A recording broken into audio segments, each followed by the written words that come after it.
I'm Fonzo. And I'm Eliza. And we're the co-host of Grown, a podcast from the Moth that shows we're never fully grown. Growing up feels like a phase that should end at some point, but does it ever really? Whether you're 16 or 26 or 86, you're gonna have to deal with family drama, your body, and the type of person you want to be. So why not put it all out in the open and go through it together? Join us every other week to deal with cringe, culture, and the courageous efforts of people like you to get grown. Start listening today. Follow Grown on Apple Podcasts, Spotify, or wherever you're listening right now. A few months ago, I was on a road trip with two of my closest friends. They don't know each other super well, and we're catching up after many years apart. One thing they both have in common: losing a beloved parent in their early adulthood.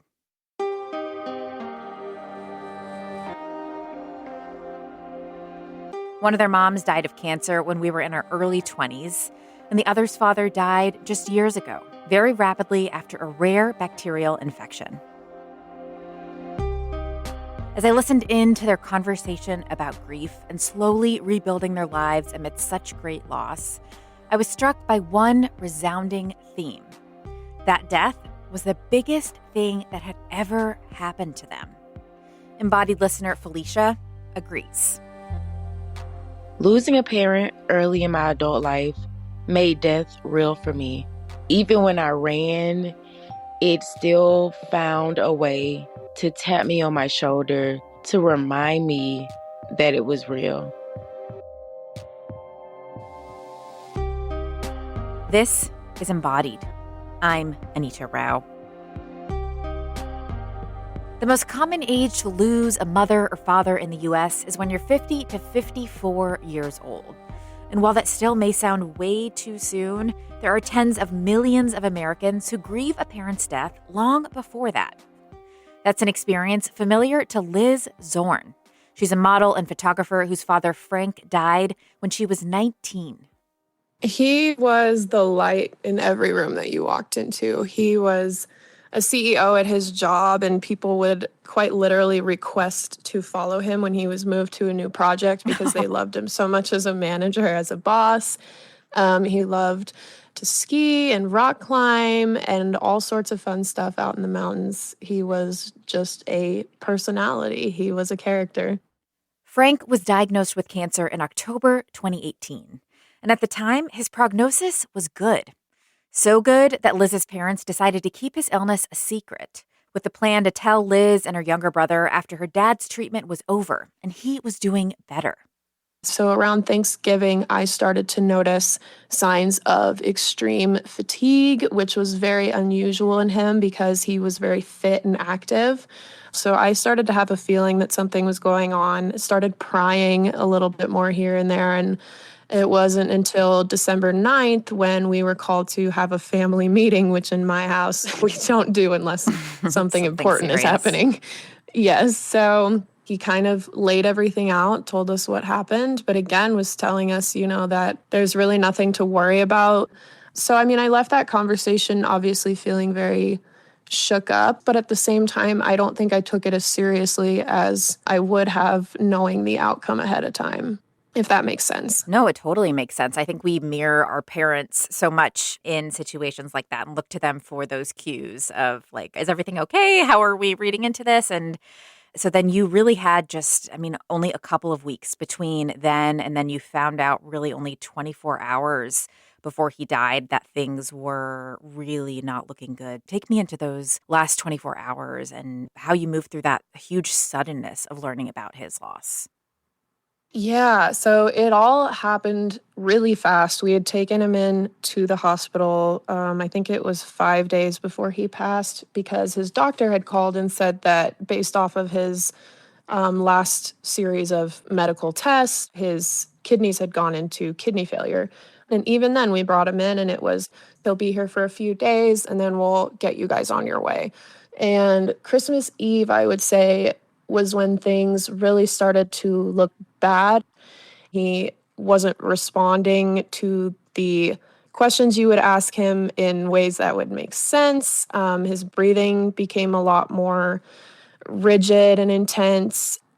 And the next morning on Christmas Day, I woke up to my mom going into my brother's room, and I could overhear her, and she said, like, you have to get up now. We have to go in. It's not good. I would say we got there around 10 a.m. and at around 4:30 is when he was declared deceased. So it was very, very fast. I can't imagine going through something that quickly, and you're making sense of it in real time. And I know this was your first experience kind of being so up close to someone who was dying. I'm curious about how in those first couple of days afterward, did you have friends or anyone in your life who could relate to what you'd been through? My mom had lost her dad when she was, I want to say, in her early 30s. She wasn't as young as me, but she still sort of had an understanding of what feelings we were dealing with and what emotions may or may not be coming up. So I did turn to her for a lot of that. When it came to my friends and my family, nobody had really gone through the same thing. So I would say for a while, I really kind of just almost blacked out. It really didn't sink in for a couple of weeks. I know that you were in a romantic relationship when your dad died. Reflecting back, like, how would you tell other folks who are supporting someone in that really immediate situation how to be supportive and show up for the partner, especially when it's such a fast, kind of shocking death? Yeah, no, absolutely. One of the biggest things that I tell people is that you have to listen to what your partner needs specifically, because grief looks so different for every single human being. Some people might want space, some people might need somebody around them close to 24/7. I was in a relationship where what I needed wasn't quite respected. There were nights where I just wanted to be completely alone and just cry and not have to explain anything to anybody, because explaining can be exhausting, especially if you can't quite grasp what's even happening. And that was taken as a negative thing from my ex at the time. I had been told multiple times that I was always in a bad mood or I wasn't fun to be around. And that would put this pressure on me to try to grieve faster when you can't do that. You have to really get it all out. And that can take months and years for people. And so I think understanding what they need, but also being patient and realizing that their whole life just flipped upside down and everything they knew is different now. And you have to just give them that time to rebuild and figure out, okay, what do I do next? I think one of the other things that you have talked about is how some of the times when you thought you were going to feel most upset were not actually the days that felt hardest. Yeah, and I mean, I can't say whether or not everybody goes through this, but at least for me, I noticed I would kind of hardcore prep for Father's Day, for my birthday, my dad's birthday, any of these days that I knew were going to come up and be maybe especially hard compared to the average day. But then that day might roll around and it didn't bother me as much as maybe I thought it did. But then there's other days where it's a random Tuesday in August and it has no significant meaning to me in any way. But I will either wake up that day and just feel it. For a while, I was triggered when I would go out somewhere in public and I would see, a dad taking their kids out for ice cream or to a baseball game or whatever. And I was kind of realizing that, like, I don't get that experience anymore. And that experience was robbed from me. And that can really trigger a lot of grief. So sometimes I could just be going about my day, any normal day, and one little thing can pop up that just floods me with emotion all over again.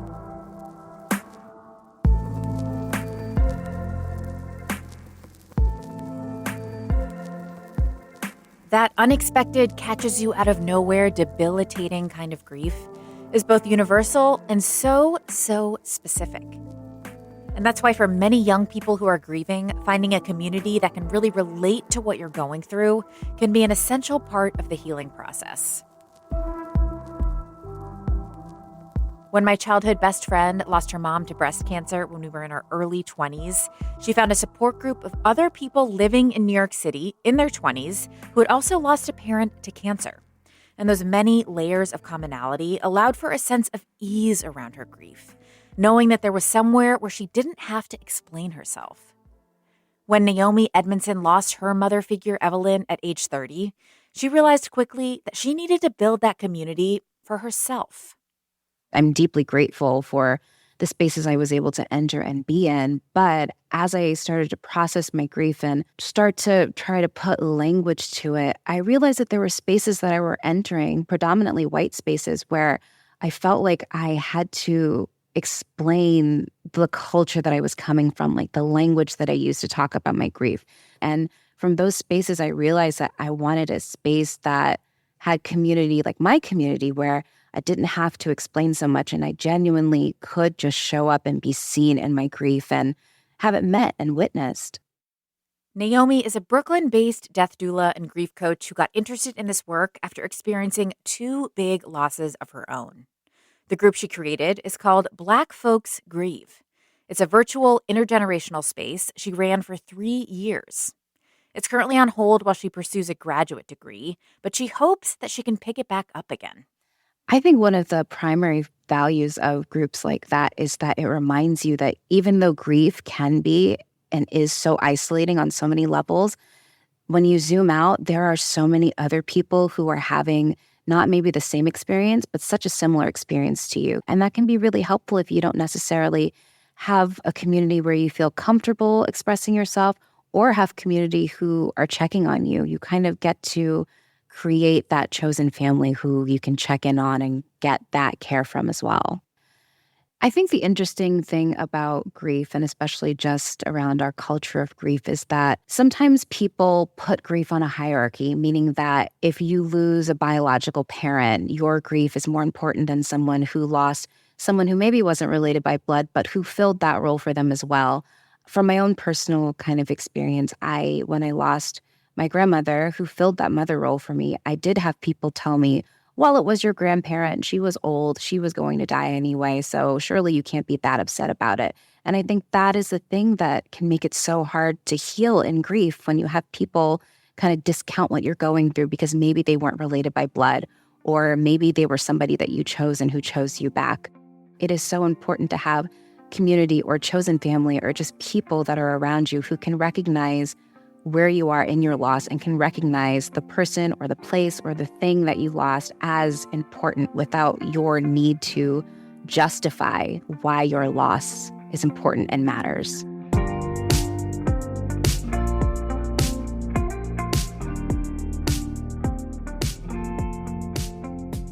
When you are going through it, the last thing you want to do is explain yourself.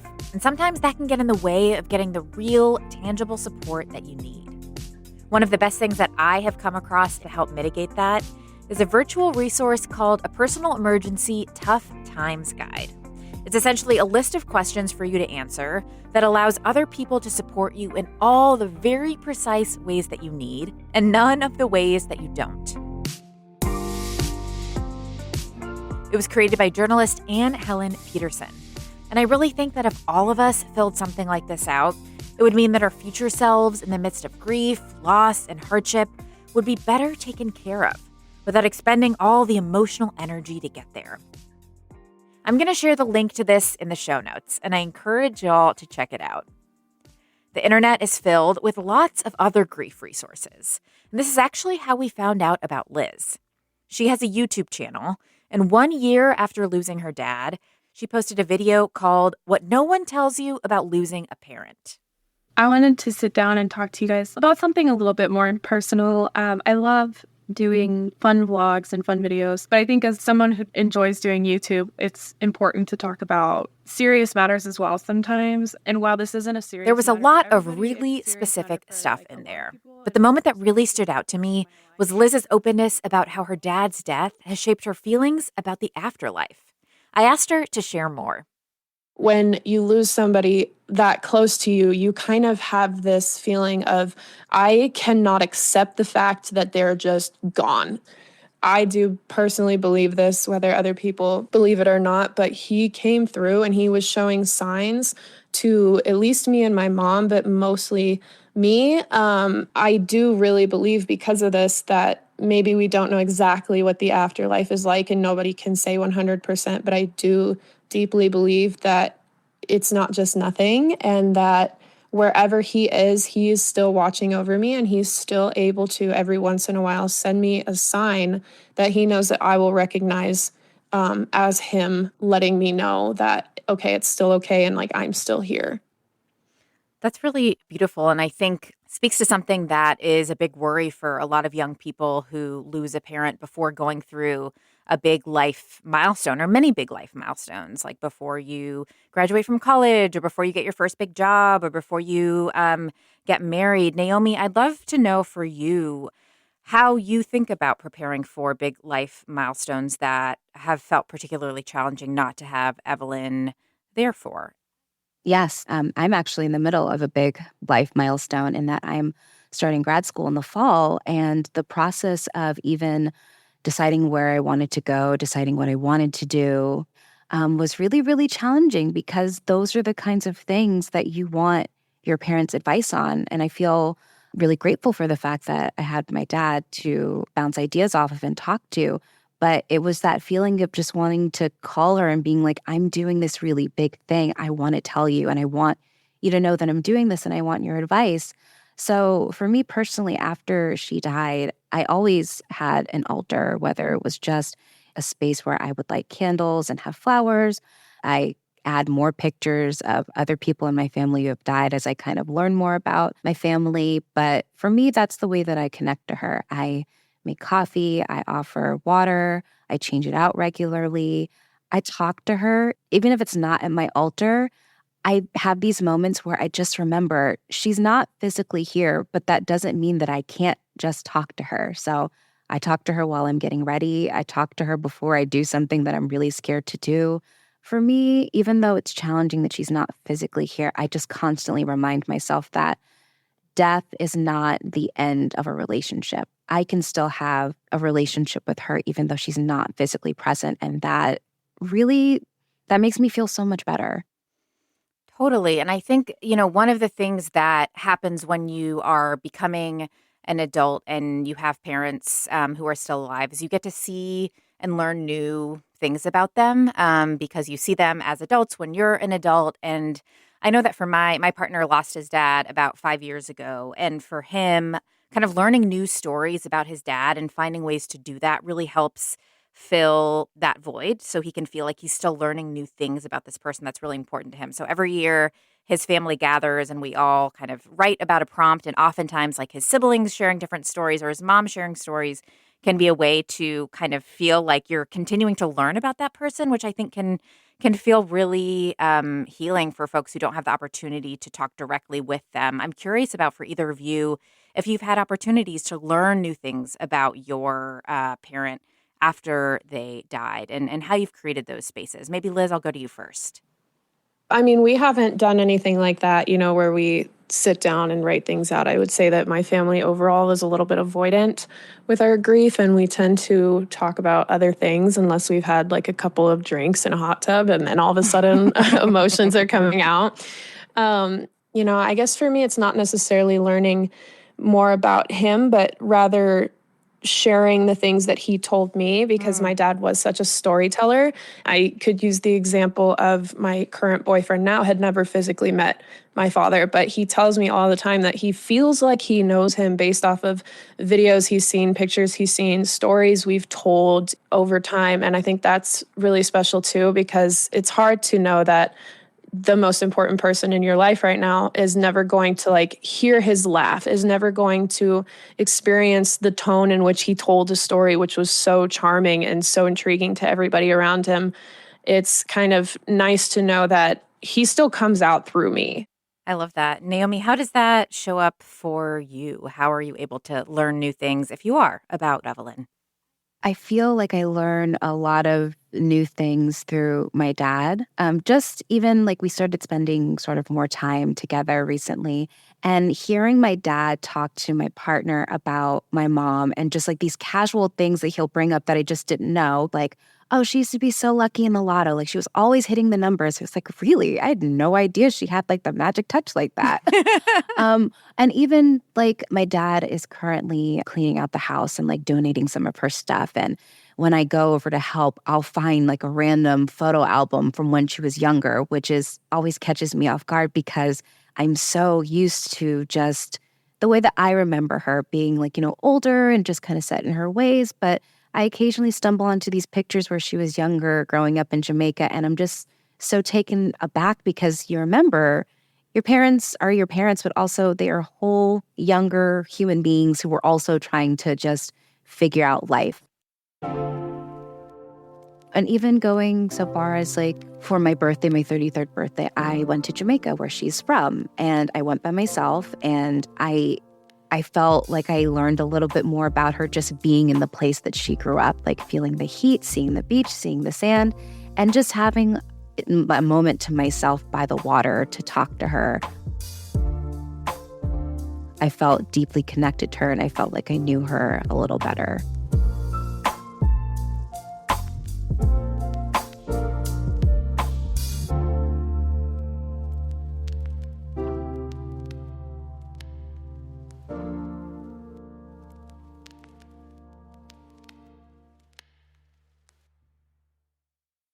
One thing that I wish people understood about losing a parent so young and trying to navigate adulthood is just how lost you can feel.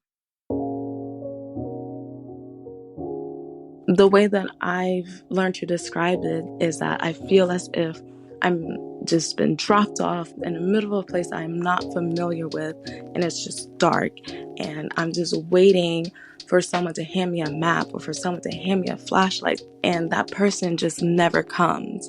And that feeling has not gotten better as I've gotten older. If anything, the older I get, the more and more I wish I had my mom to help me. All the complicated kind of aspects of your relationship with your mother and contending with that, you know, being sad, but also like, oh, no one's ever going to tell me that I look fat ever again, which is kind of freeing. And I think you see your parent as you become an adult, after losing them at a young age, you see them as like a human. It just completely changes the direction of your life. Up until relatively recently, when I pictured my future and any future plans, she was always there in it. So to be kind of getting to an age where I'm becoming more independent and, you know, making career decisions and just life decisions, you don't have that person there to necessarily give you advice. For me, it's only been a little over a year, so it's still fresh. And I'm still figuring out what that new future looks like.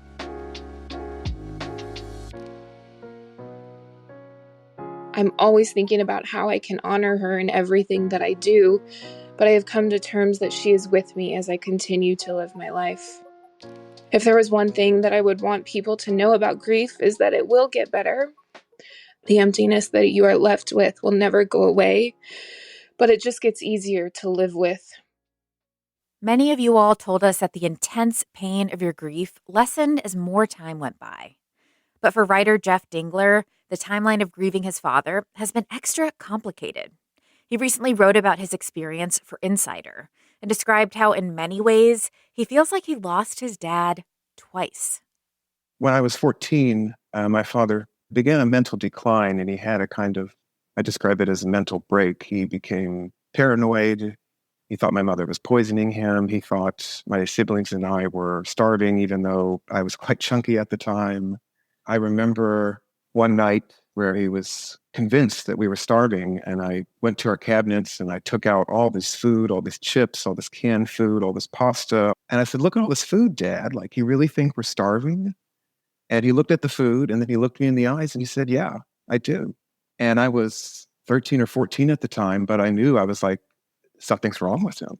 And I came home from school one day in February and he wasn't there. And my mother and my older cousin, who's like an older sister to us, had taken him to the hospital. He had admitted himself to a psychiatric ward in the local hospital, and he spent a month there.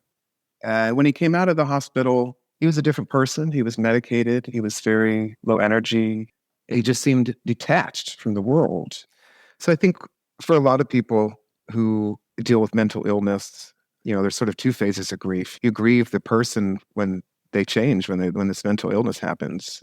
That's sort of the first stage of grief. And then my father passed away 12 years later, when he finally passed, it was almost this sense of relief, and that we had already grieved the person, and what was left was he was kind of a ghost. And my mother had been his caretaker throughout almost all that time until near the end, where we had found a patient care facility for him. So yeah, I grieved losing my father, but I was also really confused. When your dad was in the assisted living facility in the years before he died, you had the opportunity to ask a few questions to him about your relationship. I'm curious about those and whether you did feel like you got any sense of closure with him or whether those are still really open questions for you. Mm, yeah. I think one of the ways that I grieve is unfortunately through anger. In this situation, I felt angry at my dad for a long time because I felt like he abandoned us.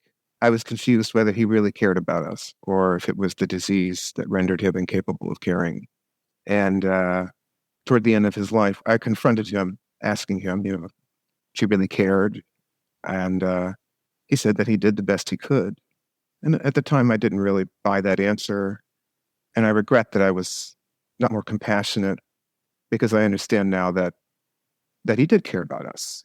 He wouldn't have, gone on those vacations with me. He wouldn't have encouraged me to be a musician. He wouldn't have been sort of the sunny, mellow presence that he was if he didn't care about his family. He wouldn't have provided for us. He did care about us. It's just that's the toll that mental illness can take. I know that those mixed feelings of relief and regret and wondering about what ifs can take their own toll and can be really challenging. How are you working through that? And how do you consider that part of your grief journey now that you are, a decade or so out? How is that showing up for you in your life? It's tough. It's always a big question what kind of relationship I would have had with him into adulthood. I think how much I really lean on my mother and ask her for advice. And I know my dad was a very savvy person. I think it's complicated, maybe my relationship to me wanting to be a father. I recently had a relationship end that involved a child that I was being called father to. And that has been a terrible kind of grief. It's made me think about my dad and when he said I did the best I could. Mm. And looking back on this relationship, is that what I would say? Do I feel like I've abandoned this child and this person? And it's made me realize your parents are people too. And my dad was a person. I think he did do a great job. I know that writing for you has been a way of getting reconnected with some of the memories from your dad of parts of your life that maybe you haven't spent a lot of time thinking about or remembering these various facets of him and really painting a more full picture of him. I'm curious if there's any particular story or memory that has come up for you that has been really special to kind of lift back up. Oh my gosh, so many. I find out more about my dad from total strangers. I mean, he promoted some big bands in the 70s, including Leonard Skinner, Allman Brothers. Wow. He was also a meticulous archivist. He archived all of his contracts and promotional material from that time period. So we have gone through those files and found, just crazy stories. A letter from the Hyatt Hotel in Birmingham banning the group Leonard Skinner because they caused $500 of damage in their hotel room. And my dad having to deal with that. This is something we didn't know until we found that letter. In writing this article, you have to dig back into your memory. And I have kind of realized not a great memory, but when I write, I uncover things. And he was a guitarist and a musician. And I played for him in my early 20s when he was, quite out of it at that time. And yet his ear was still good enough to detect a couple of mistakes I made in the song. And he pointed them out immediately. And it was hurtful and cutting. It was like that was all he could hear were those mistakes. And I thought to myself, I'll never play for you again. And I thought that I didn't, but I realized in writing this that I'm fairly certain I played for him over the phone one occasion, played some guitar for him over the phone. And he said, "Oh, you sound really good. You sound great, Joe." And I had forgotten that. And in writing, I remembered that. I remembered a piece of him, of who he really was.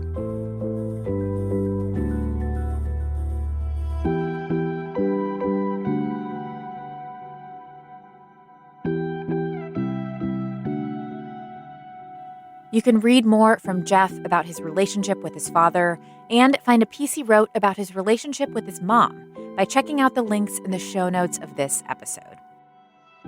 We're also going to add in some resources that we've come across while putting together this episode that may be supportive to you if you're grieving a parent or have a loved one in your life who is. Before we close out, I want to say a special thank you to all the listeners who contributed to this episode. Thanks to Dulani, Sarah, Tiana, Christine, Amy, Trevor, and Felicia. Felicia is another person who talks openly about her grief on YouTube. Her dad died when she was 24, and her mom when she was 30. I'm going to give Felicia the last word.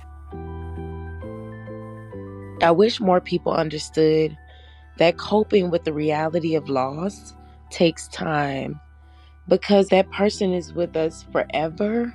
And the weirdest thing will remind me of that, like a smell or a sound. And sometimes that moment may bring tears of happiness, or it may bring you to tears because you wish you could just feel that feeling in the physical again.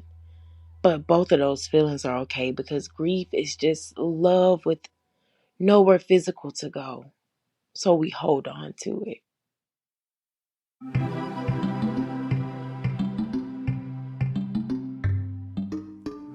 Embodied is a production of North Carolina Public Radio WUNC, a listener-supported station.